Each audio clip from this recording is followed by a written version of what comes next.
UP से इस वक्त की बड़ी खबर, सियासत से जुड़ी बड़ी खबर आपको बता रहे हैं। एनडीए से निषाद पार्टी की नाराजगी सामने आई है। तो दिल्ली में संजय निषाद ने डेरा डाल लिया है। बीजेपी हाईकमान से बातचीत की आस लगाए बैठे हैं, वक्त मांग रहे हैं।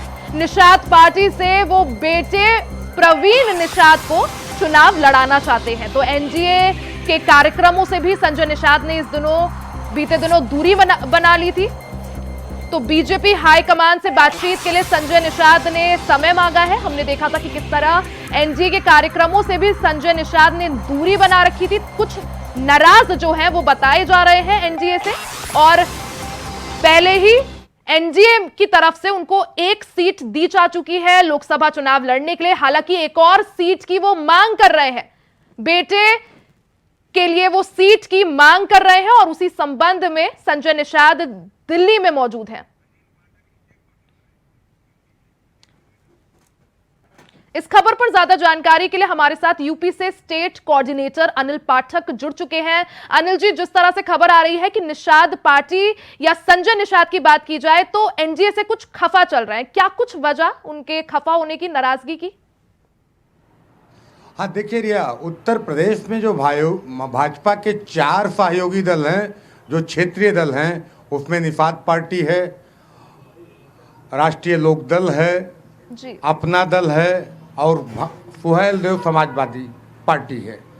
अभी ओपी राजभर को मंत्रालय मिला है, बड़ी महत्वपूर्ण जिम्मेदारी मिली है। उनको पंचायती राज दिया गया है, साथ में जो है अल्पसंख्यक कल्याण भी दिया गया है। वहीं संजय निषाद के पास जो मंत्रालय है वो मत्स्य पालन है। तो कहीं ना कहीं ये तुलना में संजय निषाद का जो मंत्रालय है वो कमज़ोर पड़ता है ओपी राजभर से। इसके अलावा अभी जब विधान परिषद सदस्यों की सीटों का बंटवारा था तो उसमें भी राजभर को 1 सीट दिया गया, रालोद को 1 सीट दिया गया, अपना दल को 1 सीट मिला, लेकिन निषाद पार्टी का उसमें हिस्सा नहीं लगा। इसके अलावा और एक बात है कि संजय निषाद के जो बेटे हैं वो सांसद हैं संत कबीर नगर से, और भारतीय जनता पार्टी ने उनको फिर संत कबीर नगर से चुनाव लड़ाने की हरी झंडी भी दे दी है। लेकिन संजय निषाद चाहते हैं कि उनके जो बेटे हैं प्रवीण निषाद वो इस बार कमल पे ना लड़के निषाद पार्टी का जो सिंबल है उस पर चुनाव लड़े। साथ ही जो मंत्रालय है, जो मत्स्य पालन है, वो काफ़ी अहमियत नहीं है, उतना पावर नहीं है जितना पावर जो है ओम प्रकाश राजभर को जो मंत्रालय दिए गए हैं उसमें है। इसको लेकर के थोड़ा सा नाराज हैं संजय निषाद। अभी जब एमएलसी नामांकन था तब वहाँ पर नामांकन के समय संजय निषाद थे भी नहीं, और जो कार्यक्रम हो रहे हैं उनसे थोड़ी सी दूरी जो है संजय निषाद की बताई जा रही है। चर्चा है कि संजय निषाद दिल्ली में डटे हुए हैं, वहाँ पर भाजपा हाईकमान से सीधी बात करना चाहते हैं अपनी हिस्सेदारी को लेकर के, सत्ता में हिस्सेदारी और लोकसभा चुनाव में सीटों को लेकर के एकदम सीधी वार्ता के मूड में हैं संजय निषाद। जी अनिल जी, जिस तरह से एमएलसी, जिसका जिक्र आप भी कर रहे थे कि एमएलसी चुनाव के दौरान निषाद पार्टी से किसी भी उम्मीदवार को प्रत्याशी नहीं बनाया गया, ऐसे में जहां अपना दल एस या जो बाकी अन्य एनडीए के साथ हैं उन्हें मौका दिया गया, और यही वजह थी कि संजय निषाद जो है उन्होंने दूरी भी बनाई। जिस दिन नामांकन चल रहा था सभी तमाम दिग्गज जो थे वहां पर मौजूद थे, लेकिन संजय निषाद ने दूरी बना ली थी, और एक और जो है वो लोकसभा के लिए सीट चाह रहे हैं। ऐसे में अगर उनकी जो नाराजगी है, किस तरह से भारतीय जनता पार्टी इसको संतुलित करेगी, दूर करेगी?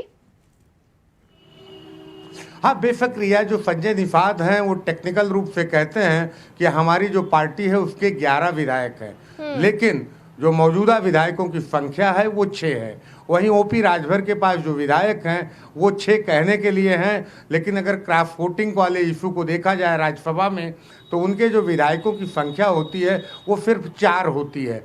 और अगर वोटरों के लिहाज से भी देखें तो संजय निषाद की जो बिरादरी है उसके वोटरों की संख्या भी कहीं ज़्यादा है राजभर बिरादरी के वोटरों से।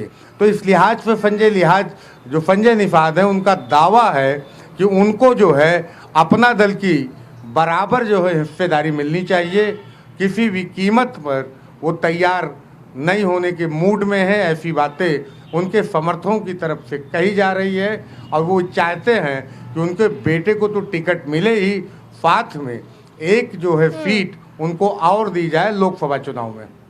अनिल जी, अगर बात की जाए जिस तरह से कल हमने देखा कैबिनेट विस्तार हुआ, ओपी राजभर को जो है अतिरिक्त जो है एक और विभाग मिला, उनको पंचायती राज मिला जो पहले मुख्यमंत्री योगी आदित्यनाथ के पास था। कहीं ना कहीं पता चलता है कि कितना इंपॉर्टेंट या कितना जरूरी विभाग उनको मिल गया, उनका कद बढ़ गया है। ऐसे में जिस तरह से अभी आप वोटों की जो गणित हमें बता रहे थे कि निषाद पार्टी के वोटर ज्यादा हैं, ऐसे में संजय निषाद को नाराज करना क्या बीजेपी को भारी नहीं पड़ेगा? और ओपी राजभर को ज्यादा जिम्मेदारी देना कहीं ना कहीं हाईकमान, बीजेपी हाईकमान की तरफ से क्या संकेत? हाँ देखिए, कहीं ना कहीं इस बात को लेकर के खटपट तो चल रही है। जिस तरह से संजय निषाद की तरफ से दावा किया जाता है कि उनकी जो मतलब पकड़ है वोटरों में वो ज़्यादा है, उनके बिरादरी के लोग ज़्यादा हैं, लेकिन जिस तरह से उनको तवज्जो कम मिली है और ओपी राजभर का पावर बढ़ा है। ओपी राजभर हमेशा पावर की बात करते हुए भी नजर आ रहे हैं और उन्होंने दिखाया भी है। ये पंचायती राज विभाग एक महत्वपूर्ण विभाग है जो पहले जो है भाजपा के प्रदेश अध्यक्ष भूपेंद्र चौधरी के पास था। जब वो प्रदेश अध्यक्ष बन गए तो ये विभाग मुख्यमंत्री योगी आदित्यनाथ के पास चला गया, लेकिन अब ये ओपी राजभर इसकी जिम्मेदारी संभालेंगे। पंचायती राज विभाग महत्वपूर्ण है, साथ में उनको अल्पसंख्यक कल्याण भी मिला है। वहीं संजय निषाद को मत्स्य पालन, जो एक कहने के लिए कैबिनेट का दर्जा है, कैबिनेट मंत्री है, लेकिन जो मत्स्य पालन है उसकी इम्पोर्टेंस जो है वो काफ़ी कम है। तो इस लिहाज से ये नाराज़गी जो है संजय निषाद की तरफ से दर्ज की जा रही है। उनके समर्थकों का कहना है कि उनको ओपी राजभर से कम 2 गुना ज़्यादा मतलब तवज्जो मिलना चाहिए, लेकिन भारतीय जनता पार्टी की तरफ से मतलब उनकी अनदेखी की जा रही है। अगर ऐसा ही रहा तो हो सकता है चुनाव में ये खटपट जो है वो क्या मतलब बीजेपी के लिए, बीजेपी की जो गूढ़ा गणित है उसके लिए ये एक असामान्य स्थिति पैदा कर सकती है। जी अनिल, साथ ही अगर बात की जाए, संजय निषाद जो है वो दिल्ली में डटे हुए हैं, डेरा डाल लिया है और हाईकमान से बातचीत करना चाह रहे हैं, समय मांग रहे हैं। उनकी इस मीटिंग को लेकर क्या कुछ जानकारी, क्या समय दिया गया है, क्या मीटिंग हो पाएगी? देखिए, जहां तक खबर आ रही है वो इस बात की आ रही है कि संजय निषाद अब सीधे गृह मंत्री अमित शाह से मिलना चाहते हैं और अपनी मतलब नाराजगी दर्ज कराना चाहते हैं पूरे तथ्यों के साथ कि उनको किस तरह से उत्तर प्रदेश में कमतर आंका जा रहा है, जबकि उनकी अहम भूमिका रही है, चाहे लोकसभा चुनाव रहा हो या फिर विधानसभा चुनाव रहा हो। भाजपा के वो पुराने साथी हैं, लेकिन उसकी कीमत जो है उनकी पार्टी निषाद पार्टी को चुकानी पड़ रही है। इसलिए तल्ख रिश्ते हो भी सकते हैं अगर सामंजस्य ना बैठा। इस बात की चर्चा है कि उनको जो है उनकी जल्द मुलाकात गृह मंत्री अमित शाह से हो सकती है। बिल्कुल अनिल, तो संजय निषाद दिल्ली में डटे हुए हैं, गृह मंत्री अमित शाह से बातचीत के लिए समय मांगा है। इस दौरान जो खबरें आ रही हैं वो निषाद पार्टी और बीजेपी के बीच खटपट की आ रही है। बहुत बहुत शुक्रिया आपका तमाम जानकारी साझा करने के लिए।